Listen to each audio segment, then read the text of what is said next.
Okay, good afternoon, everybody from here in Chongqing. Welcome to our show called Living with COVID. Today we have a special guest joining us all the way from Russia, and if I pronounce it correctly, her name is Olga Kazmina. Is that right? Yeah, right. You pronounce it very well. Hello, everyone. 大家好. Здравствуйте. If someone from Russia can hear me, my name is Olga. My family name is Kazmina. And yes, I'm living in Chongqing, in Beibei district, for about 9 years. So you can say Beibei, and Chongqing is my second home for now. Okay, and do you enjoy living here in Chongqing? Yeah. I do live in Chongqing, in Beibei, if you know this district. So for 9 years of my life already, and I'm working for the Chinese university. Yes. Yeah, I don't go there very often, but it is very nice over there. Okay, so today we've got a couple of questions to ask you about your experiences during the coronavirus. So I suppose the first question then is really, how have you been the last few weeks? Thank you very much for the question, for the taking care of myself. Yeah, I am pretty well. I'm staying now in my home. I cannot leave the apartment for 14 days. They put me indoor, but it's already been 10 days, I guess, and very soon I will be able to go out. Yeah, nice.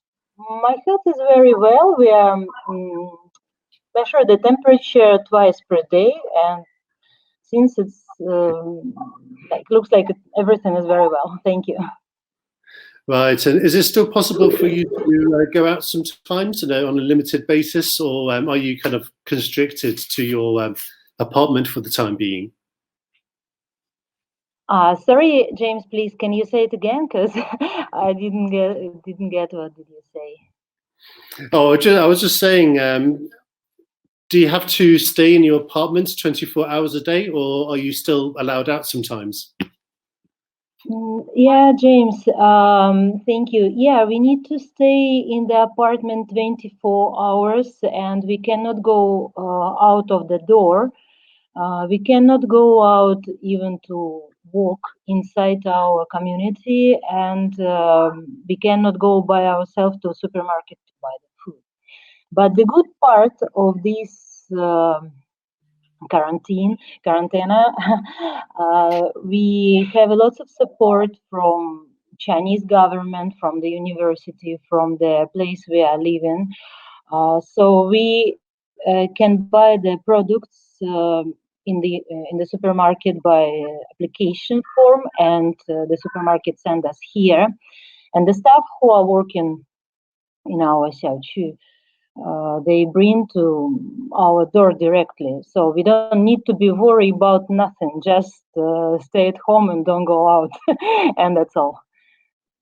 So we feel very, very grateful to all the things we got for this hard time for all China. When did you realize the coronavirus was a serious problem? Okay. At the beginning of 2020, I was reading the news, by the way, Russian news, where I saw the information about the new virus, and I didn't pay so much attention to this.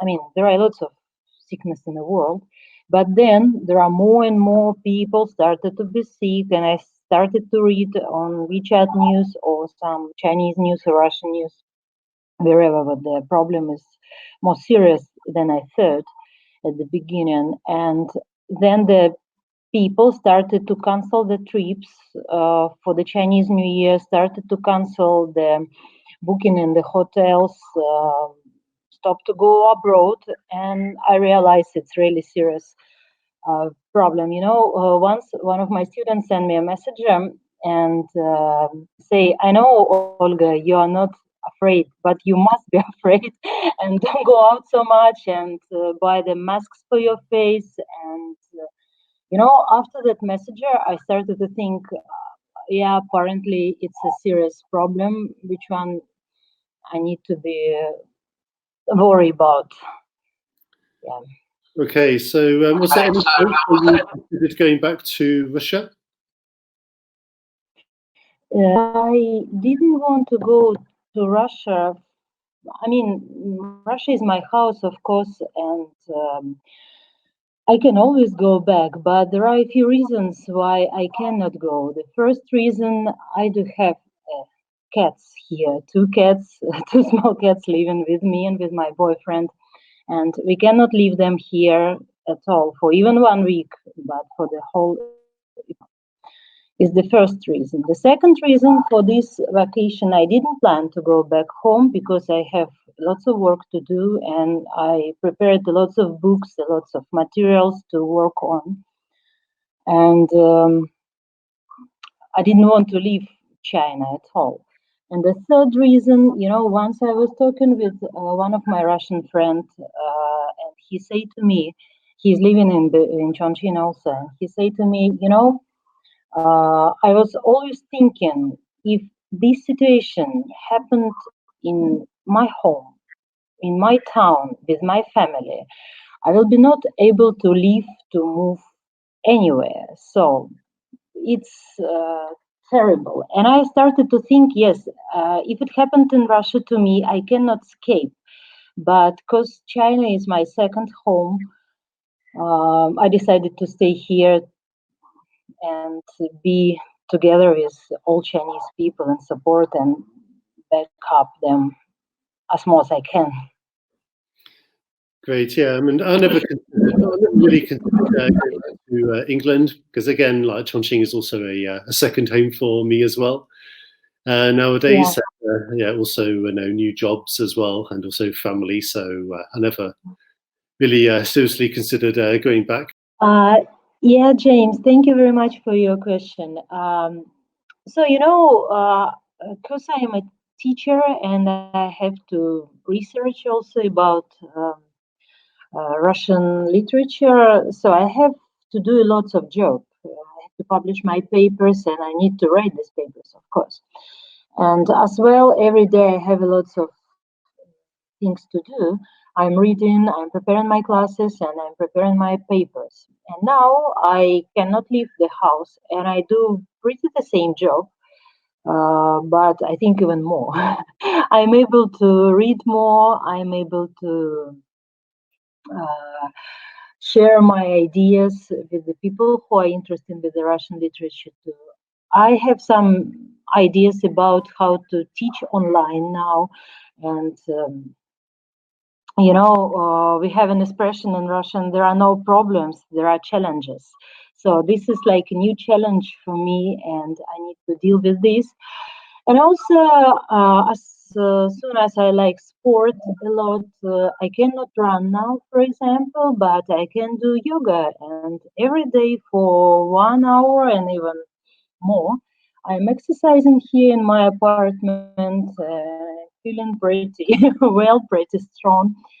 So like this, I spend my time cooking maybe more than before, talking with my friends in Russia, sharing time with my boyfriend, because always we don't have so much time to talk about everything.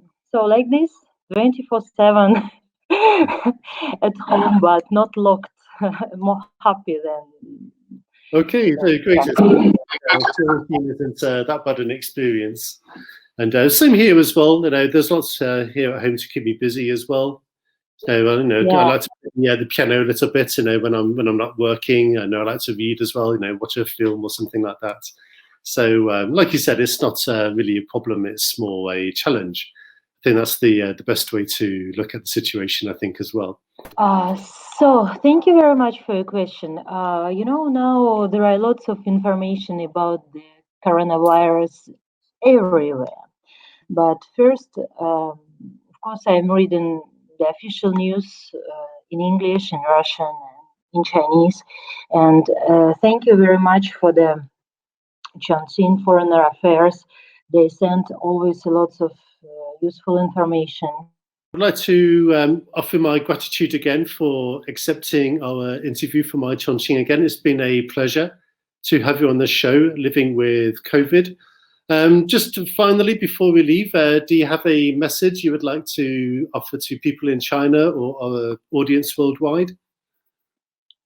Yeah, you know, I want to first grateful all the people in China who are together now and like a big family fighting with this disaster, with this epidemic. And I see how nice people are. Before, you know, you meet some people and you like them. And I hope to see all my colleagues and students and friends not online, and go out with them, have a class with them, and drink a tea with them, not by internet. So this is my message. Thank you, everyone who all this time was with me, with us, and help us be stronger. Together we are stronger. Okay, great. Yeah, thank you very much for your wonderful message. So again, yeah, thank you very much for joining us today. It's been a pleasure to have you. And for our audience as well, please stay tuned. In the near future, we're going to have some more episodes of Living with COVID. So stay tuned and we'll be seeing each other again soon. Okay, so thank you very much and goodbye. Thank you. Thank you. Goodbye.